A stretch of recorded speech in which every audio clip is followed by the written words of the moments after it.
হুসেন বলতেছেন, ও শহর বানু, ও তুমি শুনো শুনো গো, আমি পানির জন্য আজকে আবুল কাসিম শহীদ হলো, পানির জন্য আলী আকবরও জানো শহীদ হয়ে গেল রে। আজকে এই আলী আসগরকে কোথায় পানি পাবো, কি আমি দেব পানি? তো ওই এজিদের দলেরা জানো পানি দেবে না। ওই সময় শহর বানু যেন বলতেছেন, হুজুর আমরা তো দোষ করি নাই, আমরা তার হকে দোষ করতে পারি, আপনি দোষ করতে পারেন, কিন্তু এই 6 বছর 6 মাসের কচি আলী আসগর এই তো কোনো সময় দোষ করে নাই। ওই যদি তুমি একটু পানি যদি তার জন্য চাও, তারা অবশ্যই পানি দেবে, একটু পানি অবশ্যই দেবে, তুমি ওকে নিয়ে যাও। হর জামানা মেরে হুসেনি का है, বলেন সুবহানাল্লাহ। हर ज़माना मेरे हुसैनी का है, हर ज़माना मेरे हुसैनी का है। ইমাম হুসেন বলতেছে, দাও আমার সে হাতখানাতে আলী আসগরকে দাও, দেখি যদি তাদের দিলে রহম হয়, এই কচি আলী আসগরকে দেখে তারা যদি একটু যদি পানি দেয়, আলী আসগরের মুখে দেব, আলী আসগর যেন পানি পান করবে। বাবারে, আমাদের কত পানি আমরা নষ্ট করতেছি, কত পানি যেন আমরা বেরাদার ইসলাম অতিবাহিত করে আমরা ফেলে দিচ্ছি। ওই বেরাদার কারবালার সরজমিনে যখন আপনি এই দুনিয়ার জমিনে আপনি থাকবেন, ওই সময়তে শুধু পানিকে যখন আপনি অপচয় করবেন, পানিকে যখন আপনি নষ্ট করবেন, ওই কারবালার কথা আপনি মনে করে নেবেন। ও বেরাদার ইসলাম, এখনো অনেক জনা রয়েছে, যখনই বেরাদার ইসলাম সেই 9 মুহররম থেকে বেরাদার ইসলাম 3 দিন পর্যন্ত সকলকে বেরাদার ইসলাম অনেক জায়গাতে বিভিন্ন জায়গাতে পানি যেন ফ্রিতে পানিকে বিতরণ করতে থাকে। কেন? তিনাদেরকে যদি জিজ্ঞাসা করা হয়, কেন তুমি পানিটাকে ফ্রিতে বিতরণ করতেছো, ওনারা বলতেছেন এই যে তারিখে সেই ইসলামের জন্য ইমাম হুসেন শহীদ হয়েছেন, ইমাম হুসেন যেন এই দ্বীনের জন্য শহীদ হয়েছেন, ওনারা যেন পানি পায় নাই, ওই জন্য আমরা পানি ফ্রিতে আমরা বিতরণ করতেছি, ফ্রিতে আজকে আমরা যেন পানি দিতেছি। ও বেরাদার ইসলাম মুআজ্জাজ সামনে কিরাম, ওই সময়তে ইমাম হুসেন বেরাদার ইসলাম, এই ছোট বাচ্চাটা শুনবেন না, শেষ করে দেব, শুনবেন বেরাদার ইসলাম মুআজ্জাজ সামনে কিরাম। তো ইমাম হুসেন ও বেরাদার ইসলাম এবার আলী আসগরকে নিয়ে কারবালার সরজমিনে এবার যাচ্ছেন। কেন বেরাদার? আমরা হচ্ছে জীবনী বক্তা, আমরা 2 ঘন্টা 3 ঘন্টা আমাদের বলে অভ্যাস আছে, কোনো অসুবিধা নাই। বেরাদার ইসলাম বিভিন্ন জায়গাতে আপনাদের এই গ্রামে থাকি অবশ্যই জুম্মা মসজিদের ইমাম, কিন্তু বিভিন্ন জায়গাতে আপনাদের দোয়াতে আল্লাহর রহমতে অনেক জেলাতে জলসা জীবনী করতে চাই। আপনাদের দোয়া আছে, আমার মহান রব্বুল আলামিনের রহমত রয়েছে, আরো দোয়া করবেন কি আল্লাহ তাআলা আরো যেন দ্বীনের খিদমত করার তৌফিক দান করেন। সকলে পড়ুন আমিন। বেরাদার ইমাম হুসেন আলী আসগরকে নিয়ে কারবালার সরজমিনে এবার যাচ্ছেন। হায় রে মুসলমান, কারবালার সরজমিনে যেতে ইমাম হুসেন ওই জায়গাতে গিয়েছেন রে বাবা। যাওয়ার উপরে ইমাম হুসেন ওই যে কারবালার সরজমিনে গিয়েছেন রে বাবা, ইমাম হুসেন আলী আসগরকে কোলে জানো নিয়েছে, আর জানো বলতেছেন, তোমরা শুনো শুনো গো, তোমরা যা করবে আমাদের সঙ্গে করো। আজকে দেখো এই কচি আলী আসগর হায়রে পানির জন্য যেমন মাছকে পুকুর থেকে উঠিয়ে শুকাতে যদি করা হয়, নয়, মাছ কত ছটপট ছটপট করে রে বাবা, সেই রকম আলী আসগার হাতের উপরে রয়েছেন, শুধু যেন মাছের মতো ছটপট ছটপট করতেছেন। একটু যদি পানি পেতাম আমি পান করতাম। আলী আসগার সহ্য করতে পারে না, আলী আসগার শুধু ফুরাত নদীর দিকে শুধু চোখের ইশারাতে দেখায় রে বাবা। ইমাম হোসেন বলতেছেন, তোমরা শুনো গো, যদি একটু পানি দাও আমি পান করব না।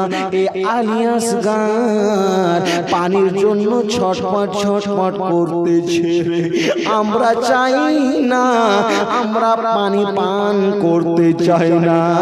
ওই আলী আসগারকে তোমরা একটুকু পানি দিয়ে দাও।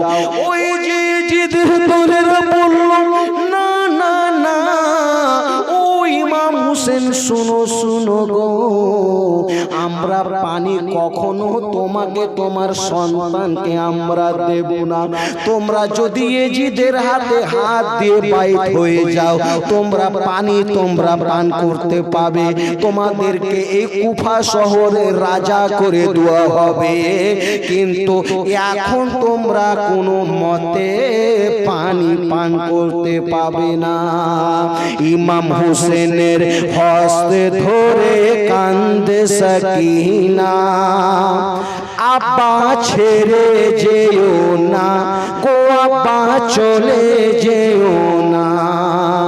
ওই কারবালার ময়দান হতে কেউ ফিরে এলো না, আব্বা ছেড়ে যেও না গো, আব্বা চলে যেও না।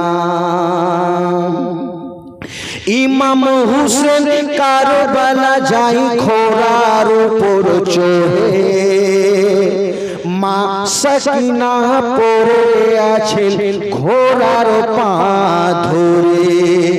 ইমাম হোসেন কারবালা যাই ঘোড়ার উপর চড়ে, মা সাকিনা পড়ে আছেন ঘোড়ার পা ধরে। এত করে বুঝাই আব্বা হৃদয় মানে না, আব্বা ছেড়ে যেও না গো, আব্বা চলে যেও না। হুসেন বলেন, শুনো বেটি শুনো সাকিনা রে, কারবালাতে যাব বেটি বাধা দিস না রে। হুসেন বলেন, শুনো বেটি শুনো সাকিনা রে, কারবালাতে যাব বেটি বাধা দিস না রে। আমি না গেলে বেটি যুদ্ধ থামবে না রে, বেটি বাধা দিও না গো, বেটি বাধা দিও না। হায় রে মুসলমান, ইমামে আলী আসগারকে ইমাম হোসেন সামনে হাতে নিয়ে আসেন। ওই যে জিদের দলেরা পানি তো দিল না, পানির বিনিময়ে ওই ইবনে সাদ একজনকে ভাড়া করে নিয়ে এসেছিল রে বাবা। একজন যেখানে যত দূরে তীর জানো মারতো, যেই জায়গাতে এম করে মারতো সেই জায়গাতে গিয়ে লাগতো, তার নাম ছিল শয়তান হুরমুলা। হায় রে মুসলমান, ইমাম হোসেন আলী আসগারকে নিয়ে আছেন ওই সমাজে রে বাবা। আলী আসগার মনে মনে ভাবতেছেন, আমি যেন পানি পান করতে পাবো, আমার কলিজাটা শুকিয়ে গিয়েছে, আমার যেন কলিজাটা ভিজে যাবে, আমার জিভাটা এখন ভিজে যাবে, কে জানে কি আর পানি নসিবে না। ইমাম হোসেন যেন নিয়ে আছেন। হায় রে ওই শয়তান হুরমুলা একটা তীর যেন বেরাদার, একটা এমন জোহর, একটা বিষ যেন নিয়ে এসেছিল রে বাবা। তীরের আগালখানা যেন বিষে ডুবিয়ে দিয়েছে রে মুসলমান, আর ওই বিষে ডুবিয়ে তীরখানা এমন যেন বেরাদার এম করে মেরেছে। ওই তীরখানা লাগবে তো অন্য জায়গাতে না গিয়ে ইমামে আলী আসগার আসগারকে যে ইমাম হুসেন নিয়েছিলেন, ইমাম হুসেনের বেরাদার সে বেরাদার থাকতে ইমাম হুসেনের হাতে আলী আসগার রয়েছে। অন্য জায়গাতে তীর না লেগে আলী আসগারের বুকে যেন তীরখানা লেগেছে। ইমাম হুসেন হায়রে দেখতেছেন আলী আসগারের সামনে তিনার বুকে যেন তীরখানা লেগেছে। ইমাম হুসেনের চোখের পানি ঝরে ঝরে জমিনে পড়ে যায়। রে আলী আসগার, আমি তোমাকে যেন পানি পান করাতে পারলাম না রে। আমি তোমার বাবা হয়ে রে দুনিয়ার জমিনে সন্তান বাবার কাছে টাকা চাইলে টাকা পায়, পয়সা চাইলে পয়সা চায়, ফলমূল চাইলে ফলমূল চাই, পানি চাইলে পানি চাই। তুমি তো অন্য জিনিস না চেয়ে আমার কাছে শুধু তুমি পানি চেয়েছিলে রে। ও তোমাকে পানি পান দিতে পারলাম না, পানি তোমাকে দিতে পারলাম না। আলী আসগার জানো বেরাদার ছটপট ছটপট জানো করতেছেন রে বাবা। যখন বৃষ্টির সমাতে দেখবেন বৃষ্টি মেঘ হয়, পুকুরে পানি পড়লে কেমন বেরাদারে ইসলাম আওয়াজ হয় এবং বেরাদার ভটকা উঠে, তেমনি ইমামে আলী আসগারের বুকে যেন রক্তের ভটকা উঠতেছে, রক্ত যেন শুধু বের হতেছে।